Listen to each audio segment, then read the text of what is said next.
마태복음 6장 9절에서부터 13절까지 말씀을 우리 같이 봉독하겠습니다. 다 같이 봅니다. 그러므로 너희는 이렇게 기도하라.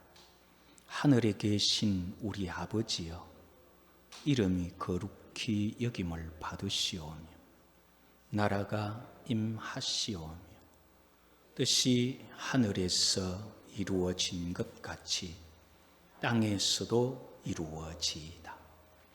오늘 우리에게 일용할 양식을 주시옵고 우리가 우리에게 죄 지은 자를 사하여 준 것 같이 우리 죄를 사하여 주시옵고 우리를 시험에 들게 하지 마시옵고 다만 악에서 구하시옵소서.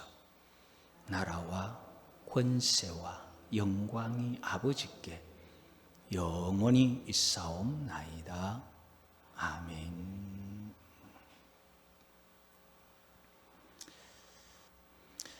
오늘 우리가 살펴볼 문구는 우리가 우리에게 죄 지은 자를 사하여 준 것 같이 우리 죄를 사하여 주시옵고. 하나님께서 성경의 많은 부분, 많은 곳에 하나님은 그저 주시는 은혜가 참 많아요. 그런데 이상하게도 용서에 관한 부분에 딱 가면은 하나님께서는 그냥 안 주시는 것 같아요. 우리가 우리에게 죄 지은 자를 사하여 준 것 같이 우리 죄를 사하여 주시옵고. 이것은 그만큼 사람과 사람 사이의 관계도 하나님 앞에 나아가는 데는 중요하다는 거예요. 우리가 우리에게 죄 지은 것, 이건 하나님하고 관계 없잖아요. 그런데 우리가 우리에게 죄 지은 것 용서해주고 화해하고 그래야 내가 너희들 용서해주겠다, 그런 말씀이거든요.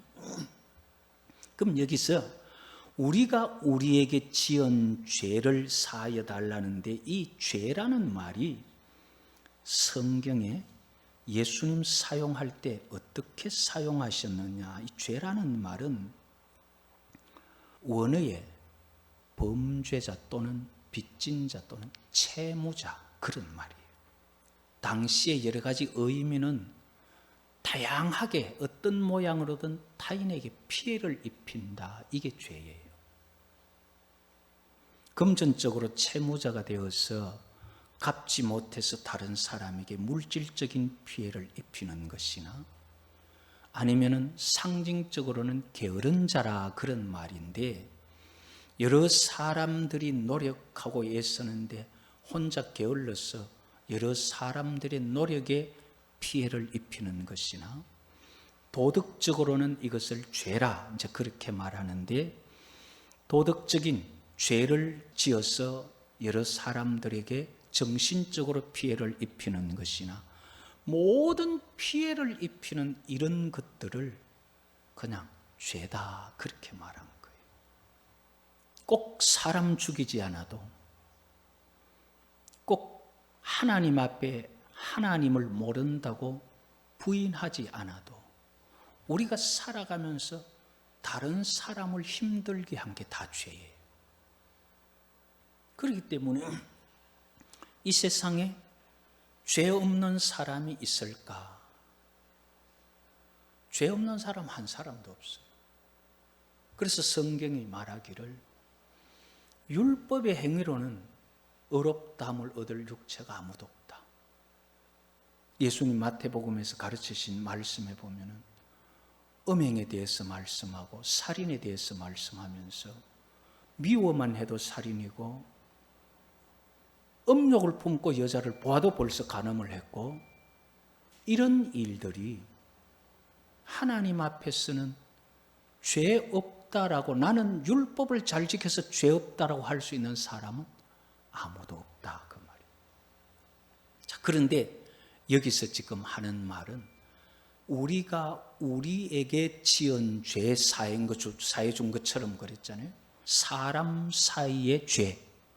마태복음 5장 22절에 보면 형제에게 노하는 자도 하나님 앞에 심판을 받는다 그랬어요. 라가라 하는 이 욕이에요. 욕하는 것도, 미련한 놈이라 하는 것, 이거 하나도 다 죄예요. 베드로는 남편이 아내를 귀하게 여기지 않는 것도 기도가 막히는 죄라 그랬어요. 아내가 남편에게 복종하지 않고 귀하게 여기지 않는 것도 똑같아요. 성경이 그렇게 말하는 것.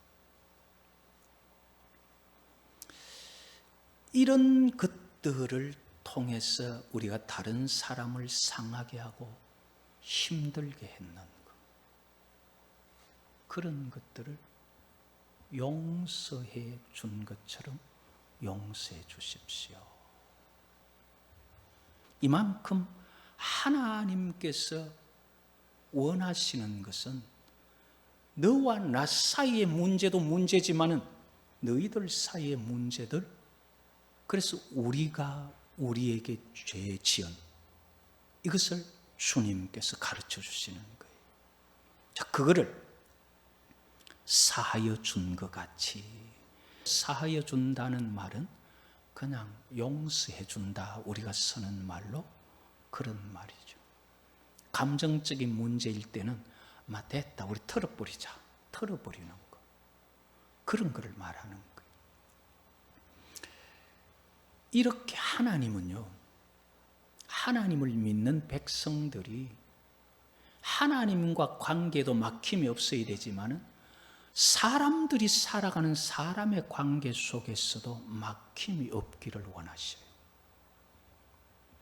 그래서 히브리서 12장 14절에 보면은 모든 사람과 더불어 화평함과 거룩함을 따르라. 이것이 없이는 아무도 주를 보지 못하리라.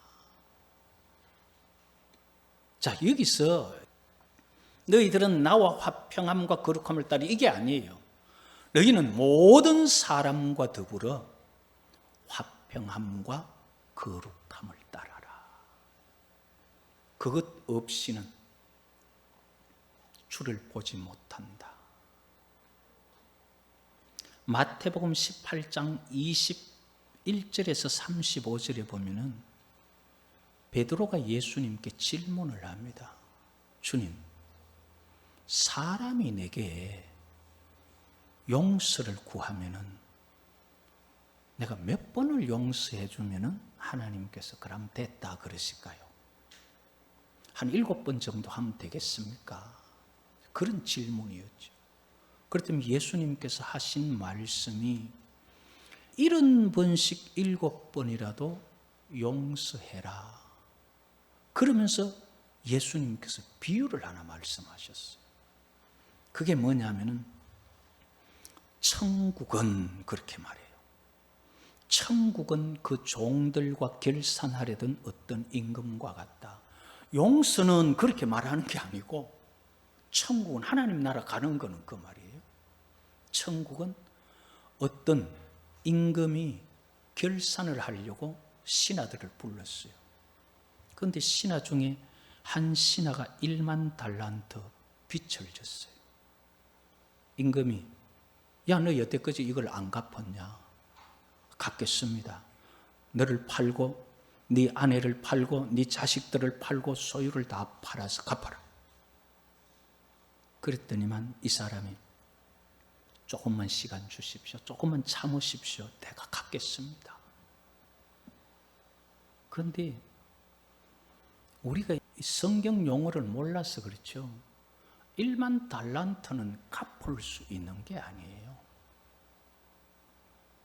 한 달란트가 얼마냐 하면은 6,000 데나리온이에요. 6천 데나리온 같으면 한 데나리온이 하루 품삯인데 6천 데나리온의 빚을 갚으려고 하면 얼마나 일을 해야 될까요? 예? 예, 6천일 같으면 몇 년 될까요?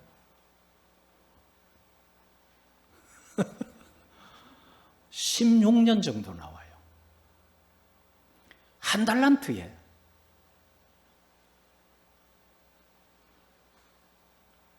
그럼 한 달란트 빚을 갚는데 16년을 갚아야 되는데 1만 달란트예요. 그럼 몇 년이에요? 16만 년이에요. 그걸 어떻게 갚겠어요? 그래서 임금이 됐다. 그냥 니나 착하게 잘 살고 앞으로 그냥 선한 일 많이 해라 하고 다 용서해 줘 버렸어요. 그랬는데 나중에 어떤 사람이 신하가 와서 들리는 소리가 뭐냐면 왕이 용서해 줬던 1만 달란트 탕감해 줬던 그 신하가 자기에게 100데나리온 그 돈 안 갚은 사람을 감옥에 가두어 버렸답니다. 이 이야기가 임금에게 들리는 거예요. 임금이 그 소리를 듣고 나서 그래 불러와라. 그래서 용서해 주었던 그 신하에게 내가 너에게 1만 달란트 빚을 탕감해 주었으면 너도 가서 힘들고 어려고 그러면은 내가 너에게 긍휼 베푼 것처럼 너도 그래야 마땅하지 않냐. 그런데 네가 100데나리온 빚진 자를 안 갚는다고 옥에 가두었다고? 그러면서 임금이 탕감해 줬던 것을 다시 싹 없애버리고 1만 달란트 다시 갚아라. 자식 팔고 아내 팔고 집 팔고 소유 팔고 다 해서 갚아라. 갚기 전에는 내보내지 말라고 옥에 다시 가두어 버렸어요. 이게 예수님께서 몇 번 용서해 주면 됩니까? 물었던 베드로의 질문에 대한 대답이에요. 그 용서의 개념이 임금이 용서했는데 신하가 용서 못했을 때 용서를 되물려 버린 것. 그걸 말하면서 예수님께서 결론을 어떻게 내리셨느냐 하면은 마태복음 18장 35절에 너희가 각각 마음으로부터 형제를 용서하지 아니하면 나의 하늘 아버지께서도 너희에게 이와 같이 하시리라. 너희가 마음에서부터 중심에 용서하지 아니하면 하늘 아버지도 너들 용서 안 한다. 그럼 너가 중심으로 용서하면 하나님 아버지도 네 용서한다. 우리가 우리에게 죄 지은 자를 용서해 주는데 어떻게 용서해야 되느냐? 임금이 1만 달란트 빚진 자를 용서하듯이 해라. 어떻게? 마음으로 용서해라. 마음으로부터. 사실 사람이 살아가면서요, 우리가 짓는 여러 가지 죄들, 생각조차도 죄고, 사람이 살아가면서 남을 상하게 하는 것도, 도덕적인 피해를 입히는 것도 죄라고, 그래서 라가라 하는 욕하면 공에 잡히게 되고, 화만 내도 심판받게 되고 미련한 놈이라 하면 지옥불 가게 된다고 말하는 이런 말씀들을 볼 때 우리가 이 땅에 살아가면서 죄 안 짓고 사는 사람 있느냐 하는 거예요.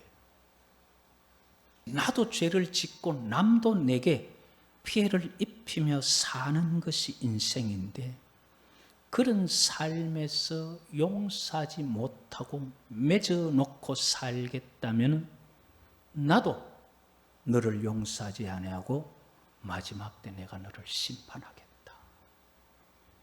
그래서 예수 믿는 사람들은요,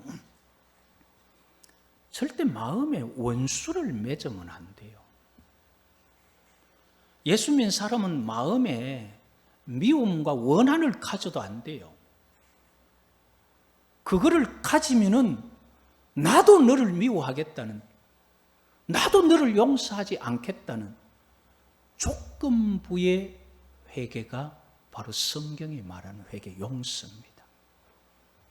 우리가 우리에게 죄 지은 자를 용서해 준 것 같이 그것처럼 하나님은 참 다른 부분에 대해서는 그저 은혜를 주시고 그저 주시는 분이지만은 이 죄 용서에 관해서만은 조건문이에요. 마태복음 6장 12절에 보면은 오늘 이 주기도문이에요. 우리가 우리에게 죄 지은 자를 사하여 준 것 같이 내가 한 것처럼 용서해 주십시오. 그 다음에 마태복음 6장 14절에서 15절에 주기도문 가르치고 끝나고 하신 말씀이 너희가 사람의 잘못을 용서하면 너희 하늘 아버지께서도 너희 잘못을 용서하시려니와 너희가 사람의 잘못을 용서하지 아니하면 너희 아버지께서도 너희 잘못을 용서하지 아니하시리라. 마태복음 18장 35절에도 조금 전에 보았듯이 너희가 각각 마음으로부터 형제를 용서하지 아니하면 나의 하늘 아버지께서도 너희에게 이와 같이 하시리라. 마가복음 11장 25절에요. 서서 기도할 때에 아무에게나 혐의가 있거든 용서하라. 그리하여야 하늘에 계신 너희 아버지께서도 너희 허물을 사하여 주시리라. 그리하여야. 그리 안 하면 안 된다는 거죠. 누가복음 6장 37절에 보면 비판하지 말라. 그리하면 너희가 비판을 받지 않을 것이요. 정죄하지 마라. 그리하면 너희가 정죄를 받지 않을 것이요. 용서하라. 그리하면 너희가 용서를 받을 것이요. 바울도 똑같이 말합니다. 고린도후서 2장 10절에 보면은 너희가 무슨 일에든지 누구를 용서하면 나도 그리하고 너희가 용서하면 나도 그리하고 그러면서 고린도후서 2장 11절에 이는 우리로 사단에게 속지 않게 하려 함이라. 우리는 그 계책을 알지 못하는 바가 아니다. 사탄은 원수 맺게 하는 게 사탄이에요. 이렇게 사단은 원수 맺게 하고 미워하게 하고 다투게 하고 살인하게 하고 이것이 사단의 역사고 그렇게 해서 하나님과의 영적인 교통이 막혀버리게 하는 것이 사단의 역사라는 거예요. 성경은 우리가 용서받는데 그냥 용서받는 게 아니라 네가 용서한 만큼 나도 용서하겠다. 이게 하나님의 조건문이에요. 그래서 우리가 하나님 앞에 죄 사함 받고 천국 가려고 하면은 내가 다른 사람 죄를 용서해 주고 내게 마음의 원한이나 원수가 없어야 되는 거예요. 그래서 예수를 제대로 믿으면은 원수도 없고 원한도 없고 거짓말도 없어요. 아무리 해도 온전한 데까지는 가지 않지만은 살면서 부족한 것은 하나님께서 다 예수 그리스도를 통해서 해결을 해 주셔요. 우리가 우리에게 죄 지은 자를 사하여 준 것 같이 우리 죄를 용서해 주십시오. 가르친 기도는 다른 말로 하면 너희들도 다 용서하고 그리고 하나님의 용서를 받아라. 우리가 용서 못할 죄는 없습니다. 우리 속에 있는 원한이나 분노가 있다 할지라도 하나님께서 그것을 우리가 용서해야 나도 너희를 용서하겠다 하신 그 말씀 기억하면서 우리가 용서하고 하나님 앞에 기도하여 예수 그리스도의 그 보혈의 공로로 우리 모든 죄가 용서받고 하나님 나라에 이를 수 있는 복이 있기를 여호와의 이름으로 축복합니다.